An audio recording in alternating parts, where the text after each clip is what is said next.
Imagine que tu aies une idée et que tu ne puisses pas la dire. Comment ça, tu n'as pas le droit de le dire? Non, ce n'est pas ça. C'est juste que la langue que je parle ne me permet pas de l'exprimer. Mais quelle est cette langue? C'est la novlangue.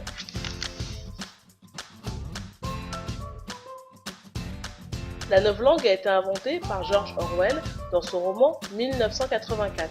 Cette langue avait pour but de restreindre la pensée en réduisant le vocabulaire.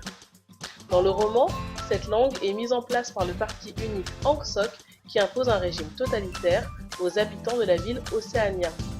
En effet, notre langue traditionnelle donne trop de liberté aux individus et leur permet d'avoir des opinions contre le parti unique. Ah, mais ça me rappelle une citation qui dit: les frontières de mon langage sont les frontières de mon monde. Mais oui, c'est ça, la novlangue a pour but de nous empêcher de penser et dire certaines choses.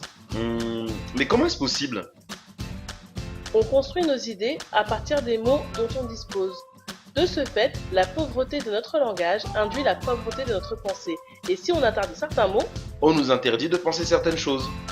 c'est tout à fait ça. Hmm, Mais les entreprises aussi pratiquent une sorte de novlangue, non? Mais oui, c'est la novlangue managériale. Par exemple, il y a quelques années, les entreprises parlaient de plan de licenciement et aujourd'hui on parle de plan social. Exact.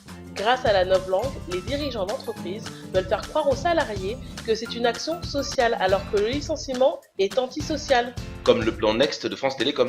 Ah oui, le plan des nouvelles expériences de la télécommunication? Ce nom laisse penser à une innovation des méthodes de travail ou de nouveaux outils, tu ne trouves pas? Et ce n'était pas le cas?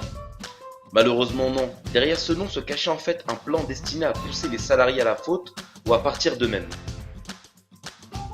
Je vois, la novlangue managériale va plus loin que la novlangue de George Orwell. Elle ne restreint pas seulement la pensée, mais elle peut transformer la réalité. Nous pouvons dire que la novlangue managériale permet aux dirigeants d'entreprise de dire des choses négatives avec des mots positifs, mais aussi d'imposer un cadre lexical afin de restreindre la pensée des individus qui n'ont plus les mots justes pour exprimer leurs opinions. Merci de votre attention.